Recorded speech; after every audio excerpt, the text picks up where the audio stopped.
high quantities of heterologous DNA, of DNA of other species. As soon as you add the self-DNA, and of course it's very variable. Every species has different genome sites, and so you don't expect the same amount, okay?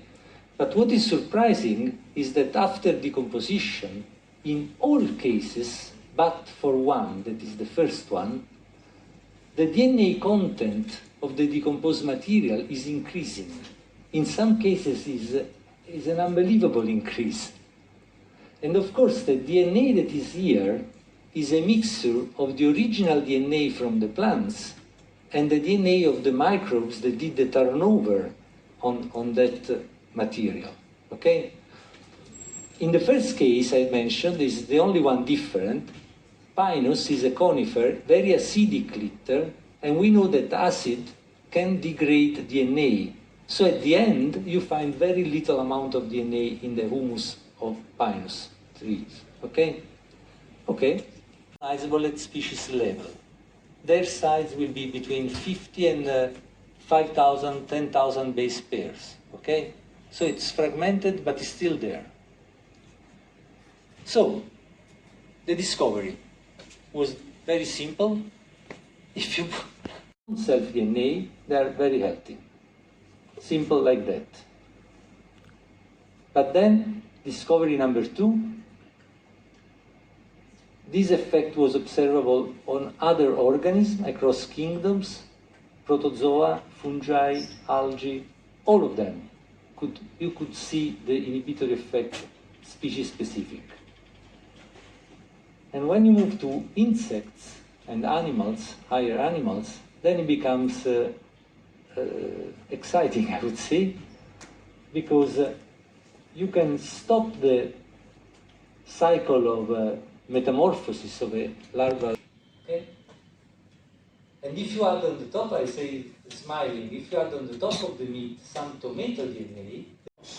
I mean, in the earlier 2 groups, I said, well, just to give you a bit of perspective, we are from a country, the Netherlands, that has a population of 17 million, 17.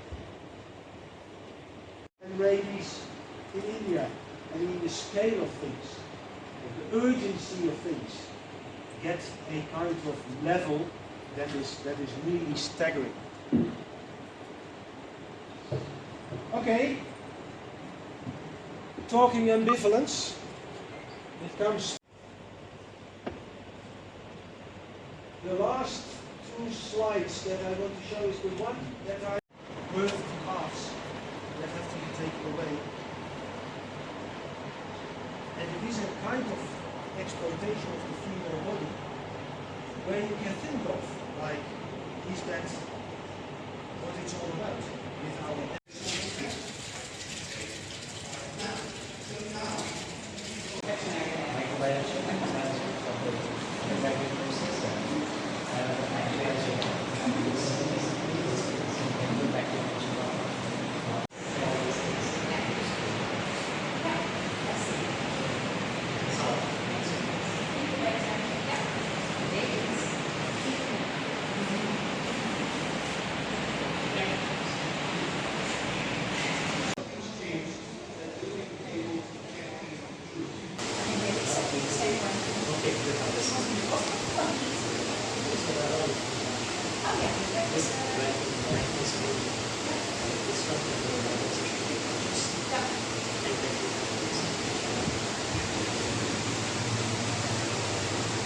has not been changed, that it's not tampered with, that it's the truth and everybody can share and see and access that same. Thank you very much. Yeah, sure. I'll get my 75 euros. But I think it's a very good example. You mentioned, talking about privacy. We do want to know what kind of medicine, for example, some patients have had in the past. What kind of... I was tracking all this information from AD as well as where, and we thought that it's a policy related to something on the policy issues. Sciences. So, in a lot of discussion, brainstorm sessions, delegates, professional delegates who joined in the brainstorm session, they left the place, but we got In fact, One Health really starts with Different minds working in the same direction. We've been doing it for years now in the Netherlands.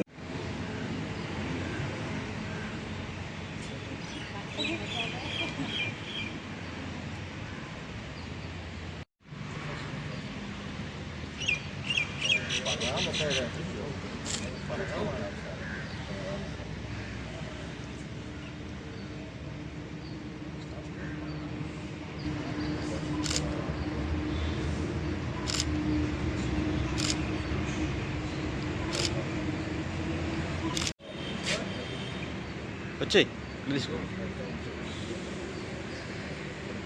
అయితే Indian government అలాగే Indo Dutch government combination సంయుక్తంగా నిర్వహిస్తున్నటువంటి ఒక pilot study చేశారు. ముఖ్యంగా ఈ NTR college of veterinary science, మాకున్న veterinary microbiology department, అలాగే సిద్ధార్థ మెడికల్ కాలేజీ, ఈ రెండు కాంబినేషన్ సంయుక్తంగా నిర్వహించినటువంటి ఒక పైలట్ స్టడీ రాష్ట్రం మొత్తం ముఖ్యంగా కృష్ణా జిల్లాలో నిర్వహించారు. దీని ఉద్దేశం ఏంటంటే ముఖ్యంగా యాంటీబయాటిక్ రెసిడ్యూస్ అనేవి ఒక మిల్క్లో కానీ మీట్లో కానీ లేకపోతే ఇతర హ్యూమన్ కన్సంప్షన్ చేసినటువంటి ఒక ఫుడ్ పదార్థాల్లో దాన్ని చూసి దాని రెసిడ్యూస్ని అనలైజ్ చేసి అటువంటి ఏమైనా ఉంటే దానికి తగ్గ చర్యలు తీసుకోవాలి. దానికి కావాల్సినటువంటి ఒక డ్రాఫ్ట్ ఒక రాష్ట్రం మొత్తం మీద అలాగే దేశం మొత్తం మీద ఒక డ్రాఫ్ట్ రాయాలని చెప్పి ఉద్దేశంతో ఎన్సిడిసి వాళ్ళ కాంబినేషన్స్తో మన రాష్ట్రంలో ఈ కృష్ణా జిల్లాని ఒక నిన్న అలాగే ఈరోజు ఈ ఇండో డచ్ టీమ్ మొత్తము విజిట్ చేయడం జరిగింది. ఈరోజు కూడా ఈ కన్వర్జెన్స్ భాగంలో అంటే ఒక వన్ హెల్త్ కాన్సెప్ట్లో ఒక మెడికల్ విద్యార్థులు అలాగే వెటర్నరీ సైన్స్ విద్యార్థులు ఇద్దరిది మేలు కలయికతోటి ఒక కాంబినేషన్స్ తోటి ఈరోజు అలాగే వేరే ఫ్యూచర్లో కూడా ఇంకా ప్రొడ్యూసర్స్ అంటే లైఫ్ స్టాక్ ప్రొడ్యూసర్స్ కానీ ప్రొడ్యూసర్స్ కానీ మార్కెటింగ్ ఏజెన్సీస్ కానీ అన్నిటితో కలిపేసి ఒక కన్వర్జెన్స్తో ఒక మీటింగ్ పెట్టడం జరిగింది. ఈరోజు ముఖ్యంగా వెటర్నరీ విద్యార్థులు అలాగే మన సిద్ధార్థ మెడికల్ కాలేజ్ విద్యార్థులు కలిసి ఈ 3 రకాల అప్రోచ్ అంటే అందరూ అంటే మన సంయుక్తంగా రకరకాల ప్రొడ్యూసర్స్ కానీ కన్స్యూమర్స్ కానీ లేకపోతే ఫార్మకోపీ ఇండస్ట్రీ కానీ లేకపోతే మన ల్యాబొరేటరీస్ రీసెర్చ్ సైంటిస్ట్ కానీ వీళ్ళందరూ కలిసి ఈ వన్ హెల్త్ కాన్సెప్ట్ ఒక మంచి పాల ద్వారా కానీ లేకపోతే ఒక మాంస ఉత్పత్తిలో ఎటువంటి యాంటీబయాటిక్ రెసిడ్యూస్ లేకుండా ఉండాలని చెప్పి అనేది ఒక సంయుక్తంగా వర్క్షాప్ నిర్వహించారు. ఎందుకంటే మనకి కొన్ని సంవత్సరాల నుంచి మనము ఈ మైక్రోబ్స్ అనేవి వాటి యొక్క రూపాంతరం చెందుతున్నాయి. ఈ యాంటీబయాటిక్స్ వాడడం వల్ల వాటి యొక్క ఇమ్యూనిటీ డెవలప్ చేసుకునేసి పూర్తిగా మనం తినే పదార్థాల్లో కానీ మనం అనుకున్నటువంటి ముఖ్యంగా ఇక్కడ రీసెర్చ్ చేసినటువంటి ఈకోలై లాంటి ఒక వ్యాధి నిరోధకమైనటువంటి వ్యాధి కలిగేసే ఒక సూక్ష్మక్రిముల గురించి దాన్ని స్టడీ చేయడం జరిగింది. ఇది పూర్తిగా రెసిస్ట్ అయిందా, మనం వాడేటువంటి యాంటీబయాటిక్ రెసిస్ట్ అయిందా లేదా అనేది పైలట్ ప్రాజెక్టు నిర్వహించారు. దీనికి తగ్గట్టుగా ఒక డ్రాఫ్ట్ కూడా రూపొందిస్తాం ఫ్యూచర్లో. చాలా సక్సెస్ఫుల్గా అయిందండి. ఇది ఒక మంచి పైలట్ స్టడీ. దీనికి ముఖ్యంగా మొత్తము 15 మంది పైగా టీం వచ్చినారు. ఈ ఇండో డచ్ టీము ముఖ్యంగా డచ్ టీము అలాగే ఎన్సిడిసి వచ్చినటువంటి గవర్నమెంట్ ఆఫ్ ఇండియా నుంచి వచ్చిన టీము మా యొక్క పరిశోధనలకు బాగా సంతృప్తికరంగా చేస్తూ ఇటువంటి పైలట్ స్టడీని ఫ్యూచర్లో రాబోయే కాలంలో కూడా మన రాష్ట్రంలో ఉన్నటువంటి అన్ని జిల్లాల్లో కూడా ఇది మన రాష్ట్ర ప్రభుత్వం వారి సహకారంతో చేయాలని చెప్పి కొంత వాళ్ళు సూచిక ఇవ్వడం జరిగింది. అలాగే R&Dలో కూడా మా యూనివర్సిటీ తరఫున ఈ ఎన్టీఆర్ కాలేజీలో ఒక యాంటీ మైక్రోబియల్ రెసిస్టెన్స్ నుండి ఒక ల్యాబొరేటరీ కూడా ఫ్యూచర్లో పెట్టేటువంటి కార్యక్రమాలు కూడా మేము రూపొందిస్తున్నాం. With the National Institute for Public Health and the Environment in the Netherlands, RIVM. We're here on a mission together with many colleagues to address digital innovations to tackle the risks of AMR, of antimicrobial resistance. And this is important because bacteria do not respect borders. Bacteria travel across different sectors between humans, animals, and also between the environment. And this is how we, together with our partners in India, address this problem from a One Health perspective.